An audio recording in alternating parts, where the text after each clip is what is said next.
इस विशेष प्रेस वार्ता में शामिल होने के लिए बहुत बहुत धन्यवाद आपका। आज जैन समाज और समस्त भारतवर्ष जैनों के अंतिम तीर्थंकर भगवान महावीर के जन कल्याणक, जिसे हम लोग महावीर जयंती कहते हैं, इसे मना रहा है। और भगवान महावीर ने सदैव अहिंसा, सत्य, शांति और न्याय, इसका पाठ पढ़ाने का काम किया था। और आज भगवान महावीर के ही इन सिद्धांतों पर, इस सीख पर चलते हुए भारत सरकार, भारत और मोदी जी के नेतृत्व में चलने वाली सरकार के तहत काम करने वाली हमारी सभी सुरक्षा एजेंसीज, हमारी anti terror agencies, prosecution agencies और इंटेलिजेंस एजेंसीज को एक बहुत बड़ी उपलब्धि और जीत हासिल हुई है। जब मुंबई का हत्यारा 26/11 आतंकी हमले का सबसे बड़ा साजिशकर्ता माना जाने वाला और 160 लोगों से अधिक निर्दोषों के गुनहगार को उसके गिरेबान पर उसकी गर्दन पकड़कर उसे 7 समंदर पार भारत के अंदर घसीटकर न्याय के पथ पर और न्याय की दहलीज पर लाने का काम आज किया जा रहा है। तहव्वुर राणा का जो एक्सट्रेडिशन है, इसका जो प्रत्यर्पण है, ये कोई आम एक्सट्रेडिशन या आम प्रत्यर्पण नहीं है। ये नए भारत के संकल्प का प्रतिबिंब है, जिसे 2019 में प्रधानमंत्री नरेंद्र मोदी जी ने परिभाषित करते हुए कहा था कि अगर कोई भारत की एकता, अखंडता, सुरक्षा, अस्मिता या किसी भी निर्दोष भारतवासी पर हमला करेगा और ऐसी जुर्रत करेगा, तो भारत, नया भारत, ऐसे आतंकी को चाहे पाताल से ही क्यों नहीं खोज कर न्याय के पथ पर लाने का काम करेगा और इंसाफ की दहलीज पर पहुंचाने का काम करेगा। यह आज का प्रत्यर्पण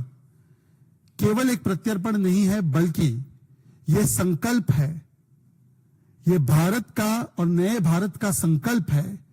कि आतंकी हमले होने पर हम मौन और मूक दर्शक बने नहीं रहेंगे, बल्कि हम मुंह तोड़ जवाब घर में घुसकर देंगे। यह उस नए भारत का प्रतिबिंब है जो पाकिस्तान द्वारा प्रायोजित इस्लामिक आतंकवाद, इस्लामिस्ट आतंकवाद के प्रति जीरो टॉलरेंस रखता है और वोट बैंक की राजनीति को राष्ट्र नीति के ऊपर हावी नहीं होने देता है, किसी भी प्रकार से उस पर समझौता नहीं होने देता है, बल्कि हमेशा हमेशा देश हित और राष्ट्र हित को सर्वोपरि रखने का यह नए भारत का संकल्प है। और यह वो नए भारत का प्रतिबिंब है जिसका ध्येय वाक्य वो बन चुका है जो हम हर 26/11 की बरसी पर देखते हैं कि India will neither forgive and India will neither forget. Bharat ना आतंकियों को कभी भूलेगा, ना भारत इन आतंकियों को कभी माफ करेगा। चाहे पाताल ही सही, हम पाताल में भी घुसकर आतंकियों की गर्दन पर हाथ रखकर उन्हें खींचकर न्याय के पथ पर लाने का दमखम रखते हैं। ये उस नए भारत के संकल्प का प्रतिबिंब है। ये भारत की आज की जो है संकल्पित एक मानसिकता है। आज केवल 138 भारतीय विक्टिम्स के लिए ही नहीं, बल्कि 26/11 में जो मारे गए US, Israel, France, Germany, Italy, Malaysia समेत कुल 17 से 18 देशों के विक्टिम्स, उनके लिए न्याय के पथ पर एक बहुत बड़ा कदम है, इंसाफ की ओर. It is a big step taken for ensuring and coming closer to justice and closure, not just for the 138 Indian victims, but the victims from many other countries, including the United States, Israel, France, Germany, Canada, Malaysia, almost 17 countries. आज तुकाराम ओमड़े से लेकर major Sandeep उन्नी कृष्णन, आज हवलदार गजेंद्र सिंह से लेकर Mumbai police के जाबाज police officer विजय सालास्कर, हर एक शहीद सुरक्षाकर्मी के प्रति, हर एक शहीद एनएसजी कमांडो के प्रति ये भारत की भावपूर्ण श्रद्धांजलि भी है. और ये एक ऐसा स्टेटमेंट है कि भारत के जो भी सुरक्षाकर्मी हैं, उनकी शहादत, उनकी कुर्बानी भारत मां की अखंडता और एकता के लिए हम कभी व्यर्थ होने नहीं देंगे. मित्रों, ये एक और चेतावनी भी है. आज तहव्वुर राणा को जब लाया जा रहा है और ये दृश्य पूरी दुनिया में जा रहे हैं, भारत में हर कोने में, हर घर में जा रहे हैं, तो ये एक चेतावनी भी है हर एक वो आतंकी के लिए, आतंकी साजिशकर्ता के लिए, मास्टरमाइंड के लिए, कि चाहे आप दुनिया के किसी कोने में, किसी बिल में छुपकर क्यों ना बैठे हो, आज भारत मोदी सरकार के तहत आप जहां भी होंगे, आपको चुन चुन कर ढूंढेगी और आपके बिल से निकालकर आपको न्याय के पथ पर लाने का काम करेगी. मित्रों, पिछले 10 वर्षों में आतंक और आतंकवाद के प्रति हमारा एक सी चेंज हुआ है एटीट्यूड में, और आज का जो एक्सट्रेडिशन है वो उसी का दरअसल एक सिम्टम है, एक प्रतिबिंब है, जो 10 वर्षों में आतंक और आतंकवाद के प्रति एक चेंज्ड माइंडसेट और एक चेंज्ड एटीट्यूड है. आपको याद होगा, इससे पहले 2004 से 14 के बीच में खासकर ऐसा कोई महीना नहीं होता था जहां पर भारत के किसी बड़े शहर में कोई बड़ा आतंकी हमला ना हुआ हो. आपको याद होगा 2005 में दिल्ली, 2006 में वाराणसी, 2007 में लखनऊ, 2008 में जयपुर, बेंगलुरु, अहमदाबाद, दिल्ली, मुंबई, अगरतला, रामपुर, 2009-10 में असम और पुणे, 2011 में दिल्ली, 2013 में हैदराबाद, बेंगलुरु, बोधगया, अलग अलग जगहों पर और बड़े बड़े शहरों पर आतंकी हमले जैसे नॉर्मलाइज हो गए थे. और जब भी कोई आतंकी हमला होता था तो स्टैंडर्ड ऑपरेटिंग प्रोसीजर यही होता था कि भारत मूक दर्शक बना अंतर्राष्ट्रीय मंचों पर केवल और केवल अपनी दलील रखता था, रिपोर्ट रखता था, परंतु ऐसे आतंकी और ऐसे आतंकवाद को प्रायोजित और स्पॉन्सर करने वाले तमाम ताकतों पर कोई ठोस कार्रवाई नहीं हो पाती थी. उल्टा उन अंतर्राष्ट्रीय मंचों पर अक्सर उस समय के नेता और उस समय का नेतृत्व और सरकार गिड़गिड़ाते नजर आते थे, परंतु उन तमाम प्रयासों से भारत को कोई जीत आतंकवाद के खिलाफ हासिल नहीं होती थी. पर आज हम देख सकते हैं कि जहां पर हर वर्ष 700 से अधिक नागरिक मारे जाते थे प्रतिवर्ष आतंकी हमलों में, आज ऐसे बड़े आतंकी हमले हमारे बड़े शहरों में लगभग रुक चुके हैं, थम चुके हैं. पहले वोट बैंक के नाम पर आतंकवाद के प्रति एक सॉफ्ट कॉर्नर भी अपनाया जाता था और सॉफ्ट अप्रोच भी अपनाया जाता था. तराजू में तोला जाता था कि यदि आतंकवाद के प्रति कड़ा प्रहार किया गया, कड़ी कार्रवाई की गई, तो इससे कोई वोट बैंक में असर तो नहीं पड़ेगा. और उस समय तो आतंकवाद फैलाने वाले और आतंकवाद को प्रायोजित करने वाले लोगों को और आतंकवादी प्रायोजित देशों को मोस्ट फेवर्ड नेशन की तरह भी देखा जाता था. MFN, most favoured nation status दिया जाता था. आज जब आतंकी हमले, एकाध हमले अगर होते भी हैं, चाहे उरी में या चाहे पुलवामा में, तो आज MFN स्टेटस नहीं, मोस्ट फेवर्ड नेशन स्टेटस नहीं, बल्कि आज MTJ, मुंह तोड़ जवाब स्टेटस दिया जाता है। आज घर में घुसकर एयर स्ट्राइक भी किया जाता है, घर में घुसकर सर्जिकल स्ट्राइक भी किया जाता है, और आतंकवाद के प्रति एक जीरो टॉलरेंस का अप्रोच रखा गया है। यह है एटीट्यूडनल चेंज आतंकवाद के प्रति जो हमने पिछले 10 वर्षों में देखा है। पाकिस्तान को अंतर्राष्ट्रीय मंचों पर बेनकाब करने के बदले 2004 से 14 के बीच में आपने देखा होगा कि कई बार आतंकी हमलों को व्हाइट वॉश करके पाकिस्तान से दोष हटाकर उल्टा उन आतंकी हमलों का दोष भारत के ऊपर, भारत के लोगों के ऊपर और भारत की सुरक्षा एजेंसियों के ऊपर भी डालने का कुत्सित प्रयास किया गया था 2004 से 14 के बीच। चाहे वो समझौता ब्लास्ट हो या चाहे मुंबई का आतंकी हमला ही क्यों ना हो, जिसे कहा गया कि ये आरएसएस की साजिश है। बताइए, जिसमें कसाब और वो तुकाराम ओमड़े जी की शहादत की वजह से जिंदा पकड़ा गया और साबित हुआ कि इस पूरे के पूरे आतंकी हमले के पीछे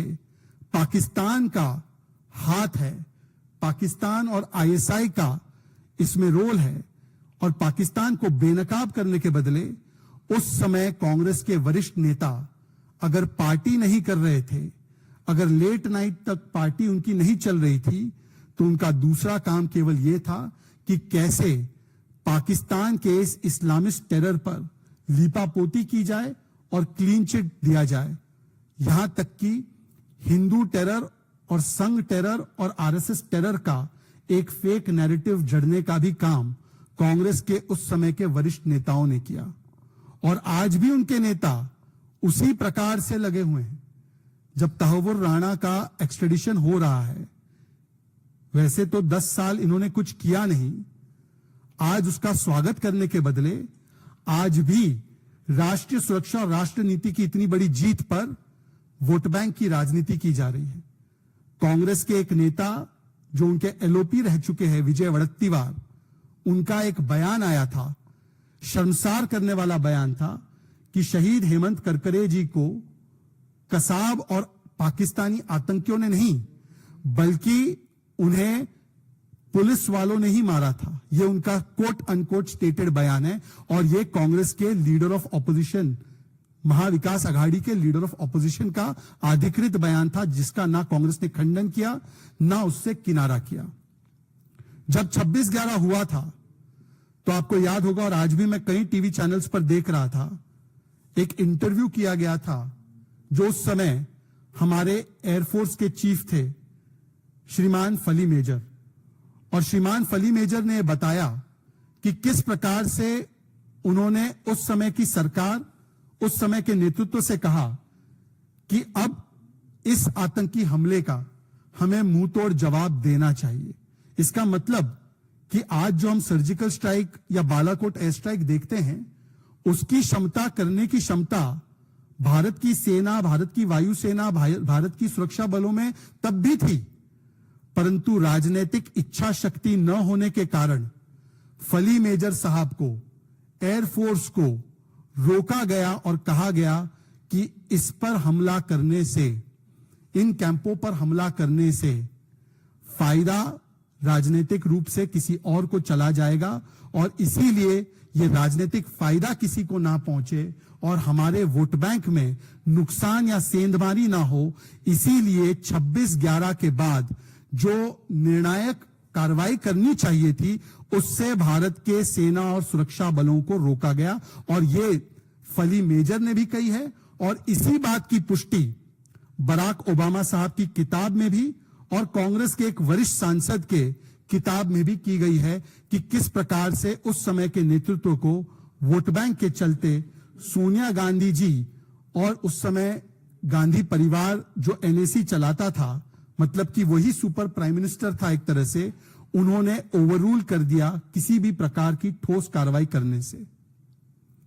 अंतर्राष्ट्रीय मंचों पर ग्लोबल डिप्लोमेसी के माध्यम से जिस प्रकार से आज अनेकों देशों से लगभग 17 से 18 ऐसे फ्यूजिटिव्स को वापस लाने का काम भारत की सरकार, मोदी सरकार ने पिछले कुछ वर्षों में किया है। चाहे वो यूएई से हो, चाहे वो थाईलैंड से हो, अनेकों देशों से हो, चाहे वो यूनाइटेड स्टेट्स से हो। यह भारत की कूटनीतिक जीत का भी, भारत के बढ़ते हुए डिप्लोमेटिक स्टैचर का भी, भारत के ग्रोइंग पॉलिटिकल ग्लोबल इन्फ्लुएंस का भी एक परिचायक है। और भारत की एजेंसीज के बीच में इंटर एजेंसी कोऑर्डिनेशन किस प्रकार से आज काम कर रहा है, उसका भी एक प्रतिबिंब है। परंतु 2004 से 14 के बीच ऐसा कोई प्रयास करने के बदले, और आप लोग मुझसे सभी लोग वरिष्ठ हैं, ग्लोबल प्लेटफॉर्म पर जाकर, अंतर्राष्ट्रीय प्लेटफॉर्म पर जाकर भारत के केस को मजबूत करने के बदले भारत को मजबूर दिखाते हुए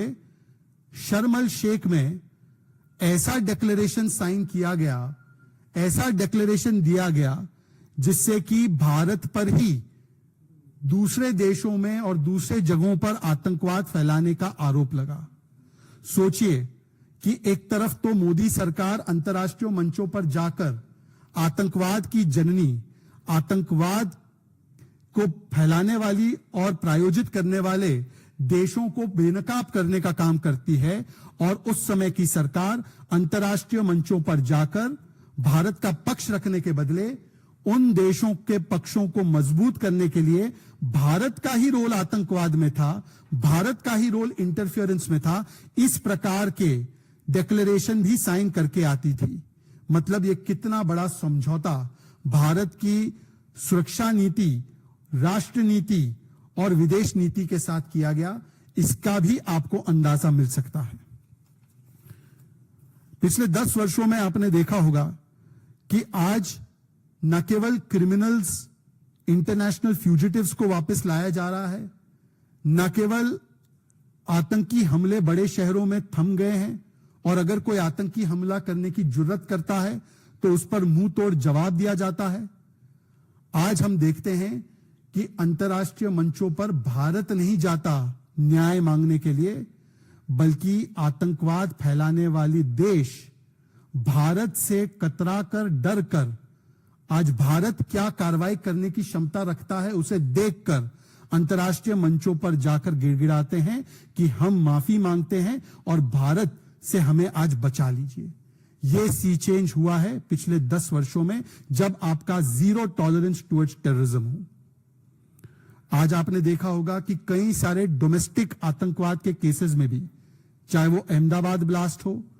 चाहे वो अलग अलग प्रदेशों में अलग अलग शहरों के ब्लास्ट हो, वहां पर भी कन्विक्शंस हासिल करने का काम हमारी एजेंसीज और प्रोसिक्यूशन एजेंसीज ने किया है। यह इसलिए संभव है क्योंकि हमने डोमेस्टिकली इनको कानूनी रूप से ताकत भी दी है और इन एजेंसीज को फ्री हैंड भी दिया है कि बिना वोट बैंक के कंसिडरेशंस के जो भी आतंकवाद में लिप्त है, जो भी संगठन आतंकवाद के लिए जिम्मेदार है, उनको प्रोसिक्यूट किया जाए और उनको न्याय तक लाया जाए, उनको सजा दिलवाई जाए। परंतु हमने देखा है कि कुछ राजनीतिक दल ऐसे भी रहे हैं जिन्होंने उत्तर प्रदेश में सत्ता चलाते वक्त कुछ आतंकियों को इसलिए छोड़ा था क्योंकि वो एक मजहब से थे। ऐसे आतंकी जो रामपुर ब्लास्ट में, वाराणसी ब्लास्ट में, संकट मोचन के ब्लास्ट में शामिल थे और आगे जाकर कन्विक्ट भी हुए थे, ऐसे आतंकियों को एक पार्टी ने इसलिए छोड़ने का प्रयास किया क्योंकि वो एक मजहब से ताल्लुक रखते थे, जिस पर स्वयं इलाहाबाद हाईकोर्ट ने टिप्पणी करते हुए कहा था कि आज आपने इन आतंकियों को छोड़ा है तो कल क्या आप इन आतंकियों को पद्मश्री देंगे। इस प्रकार की भी वोट बैंक की राजनीति, राष्ट्रीय नीति और राष्ट्रीय सुरक्षा पर की गई है। मित्रों, आज आतंकवाद का एक और स्वरूप नक्सलिज्म, इस पर भी करारा प्रहार किया गया है। जो नक्सलिज्म नंबर 1 थ्रेट माना जाता था मनमोहन सिंह जी सरकार के द्वारा, आज ऐसे नक्सलिज्म जो 2013 में 126 डिस्ट्रिक्ट्स में फैला हुआ था, आज सिकुड़कर नक्सलवाद का प्रभाव मात्र 6 डिस्ट्रिक्ट्स में बाकी है। मात्र 6 डिस्ट्रिक्ट्स में आज नक्सलिज्म अपने प्रभाव को दिखा पा रहा है और 2026 आते आते जैसे गृह मंत्री जी ने बताया है, देश नक्सल मुक्त और नक्सलवाद मुक्त भी कर दिया जाएगा।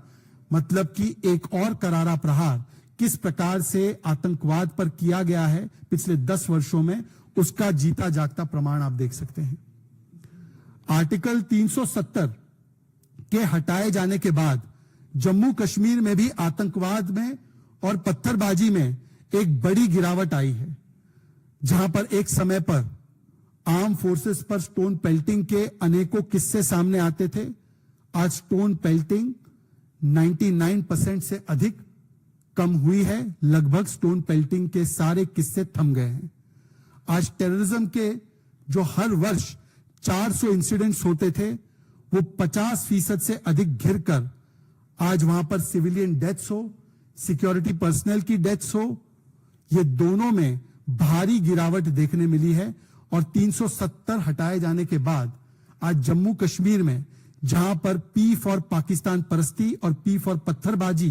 का दौर देखने मिलता था, आज वहां पर D for development, D for democracy देखने मिल रहा है। और लाल किले से लेकर लाल चौक तक भारत का तिरंगा लहरा रहा है। यहां तक कि एक समय पर तत्कालीन गृह मंत्री कहते थे कि लाल चौक में जाने पर उन्हें डर लगता था। सोचिए, गृह मंत्री स्वयं डरते थे लाल चौक पर जाने से, और आज उसी पार्टी के सर्वोच्च नेता अपनी बहन के साथ मिलकर उसी लाल चौक पर बम के गोले नहीं देखते हैं, बल्कि बर्फ के गोले के साथ खेलते हैं। जिन गलियों में गोलियां चलती थी, वहां पर सचिन तेंदुलकर शॉट लगाते हैं। आज नवरात्र के समय पर मां शारदा के मंदिर पर घंटियां भी बजती है जम्मू कश्मीर में, और पहली बार शियाओं के ताजिए भी निकल रहे हैं श्रीनगर की सड़कों पर। और यही चेंज हुआ है 2019 के बाद। 370 मतलब कि आतंकवाद को एक प्रकार से बढ़ावा देने वाले इस धारा को नस्तनाबूद करने के बाद नॉर्थ ईस्ट में भी आतंकवाद पर और इंसर्जेंसी पर करारा प्रहार किया गया है। चाहे आप देख सकते हैं कि इंसर्जेंसी में 74% डिक्लाइन हुआ है, सिविलियन डेथ्स में लगभग 90% डिक्लाइन हुआ है, और सिक्योरिटी पर्सनल्स के भी डेथ में 60% डिक्लाइन हुआ है। और आज नॉर्थ ईस्ट में भी संपन्नता और सुरक्षा का एक वातावरण निर्माण किया गया है। तो कुल मिलाकर अगर आप देखेंगे समग्र दृष्टि से कि तहव्वुर राणा का आज एक्सट्रेडिशन भारत की जो आतंकवाद के प्रति 360 डिग्रीज, मतलब कि डोमेस्टिक टेररिज्म हो या चाहे वो इंटरनेशनल टेररिज्म हो, इन दोनों के प्रति जो जीरो टॉलरेंस है उसको प्रतिबिंबित करती है, उसके प्रति हमारा संकल्प दिखाती है। आज ये दिखाता है कि किस प्रकार से भारत आतंकवाद के ऊपर कार्रवाई करने से पहले दल हित और वोट बैंक हित को नहीं देखता, केवल और केवल राष्ट्रहित और राष्ट्रीय सुरक्षा को प्राथमिकता देता है। परंतु आज कुछ सवाल बनते हैं उन लोगों से भी जो आज भी राष्ट्र नीति पर वोट बैंक की राजनीति करते हैं। 26/11 के आतंकी हमले पर इतनी बड़ी जीत हासिल होने पर क्या आज हमें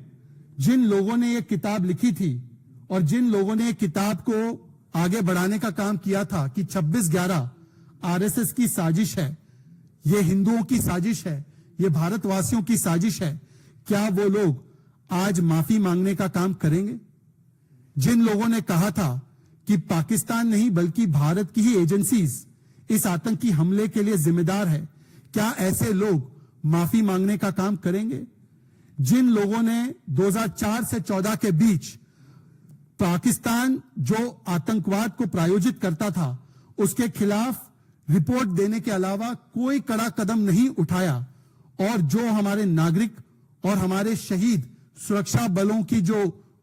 उनकी शहादत थी उसके प्रति कोई सम्मान नहीं दिखाया, क्या आज उसके लिए माफी मांगने का काम उस समय की सत्ताधारी पार्टियां करेंगी? आज भी जो लोग कड़े प्रहार जब होते हैं आतंकवाद पर, उसका विरोध वोट बैंक की राजनीति में करते हैं, चाहे वो यूएपीए के कानून को अगर कड़ा करना हो तो उसका विरोध करते हैं, जब पीएफआई पर प्रतिबंध लगाया जाए तो उसका विरोध करते हैं, जब बीएनएस जो नया कानून आया है उसमें टेररिज्म की डेफिनेशन को रखा जाए तो उस बीएनएस का विरोध करते हैं, जब पीएमएलए और एनआईए के एक्ट को कड़ा किया जाता है तो उसका विरोध करते हैं, और जब अफजल गुरु और याकूब मेमन जैसे आतंकियों को कोर्ट, सुप्रीम कोर्ट के द्वारा फांसी की सजा मिलती है तो ऐसे आतंकियों के प्रति जाकर सद्भावना प्रकट करने का काम कभी किसी यूनिवर्सिटी के कैंपस में या कभी मर्सी पिटीशन लिखकर करने वाले लोग आज क्या देश से और तमाम उन पीड़ितों से माफी मांगेंगे जो आतंकवाद का दंश भुगत रहे हैं? और आखिरी में कांग्रेस पार्टी ये बताए कि क्या अब कम से कम आतंकवाद पर, वोट बैंक की राजनीति पर वो रोक लगाएगी, और वोट बैंक के चलते आतंकवाद के प्रति जो सॉफ्ट कॉर्नर, चाहे वो नक्सलवाद हो, चाहे वो 370 हो, चाहे वो पाकिस्तान प्रायोजित आतंकी हो, जो लगातार अपनाने का काम कर रही थी, क्या आज उसको रोकने का काम कांग्रेस पार्टी और उसका शीर्ष नेतृत्व करेगा? आज उनको यह भी जवाब देना चाहिए। कोई सवाल होंगे इससे जुड़े हुए तो प्लीज पूछिए।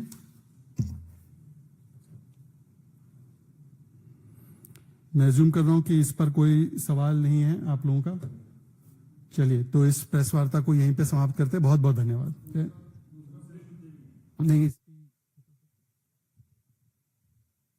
एक सवाल